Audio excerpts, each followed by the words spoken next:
Les stupéfiants sont des substances plus connues pour inhiber le centre nerveux et induire un apaisement des douleurs.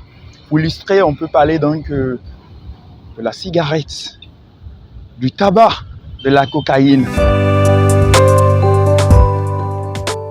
Les consommateurs en font usage lorsqu'ils sont anxieux, peinés, chagrinés, lorsqu'ils sont submergés donc des vicissitudes de la vie. Nous avons de nombreux jeunes ou encore d'autres personnes qui se donnent à cette pratique juste pour inhiber leur peine ou se remettre après les dépressions. D'autres par contre le font aussi par suivisme ou pour assouvir leur plaisir. Quelqu'un qui s'adonne à la consommation de stupéfiants peut courir le risque de phobie, les risques de crise de violence, de dépression, le cancer de gorge, de la bouche, du poumon. Sur le plan économique, par exemple, ils utilisent leurs sous pour pouvoir payer ces stupéfiants. C'est qu'une fois malades, ils utilisent également leur économie pour se traiter. Ceux qui se trouvent à côté d'eux, c'est-à-dire leur entourage, sont exposés au même risque.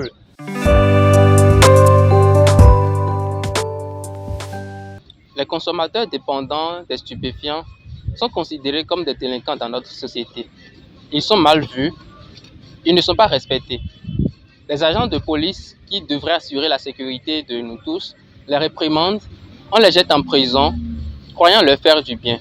Mais au fond, on les enfonce davantage dans le mal qui les ronge, puisque ces gens ne vont pas au stup juste par plaisir.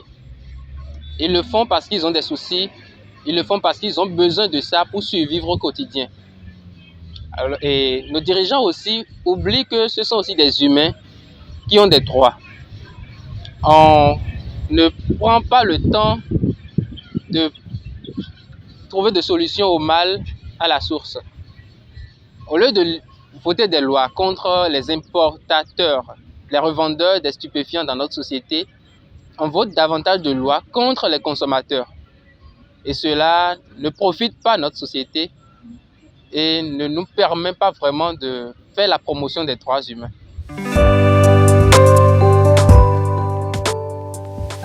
L'État et les diverses organisations doivent continuer la lutte contre les stupéfiants. Dans un premier temps, il faut identifier et sensibiliser la frange de la population la plus encline à la consommation de stupéfiants. Des mesures doivent être prises et des actions menées pour aider les gens qui consomment et sont déjà sujets aux différentes addictions liées à la consommation de stupéfiants à abandonner la consommation. En ce qui concerne la répression, la police, la douane, les eaux et forêts, toutes les forces de l'ordre béninois doivent se mobiliser pour lutter contre la commercialisation, l'importation et la revente des stupéfiants dans notre pays. Car quel que soit l'effort qui est fait, quelqu'un qui est déjà sujet à l'addiction, dès qu'il sera en contact avec les stupéfiants, il va replonger. Les maisons d'arrêt sont plus pour les commerçants de stupéfiants que pour les consommateurs.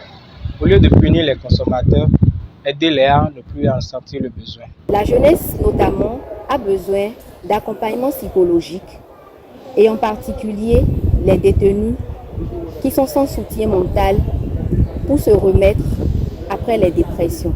Clémence aux politiques en matière de lutte contre la consommation et le trafic de la drogue au Bénin. Supportez, mais ne punissez pas.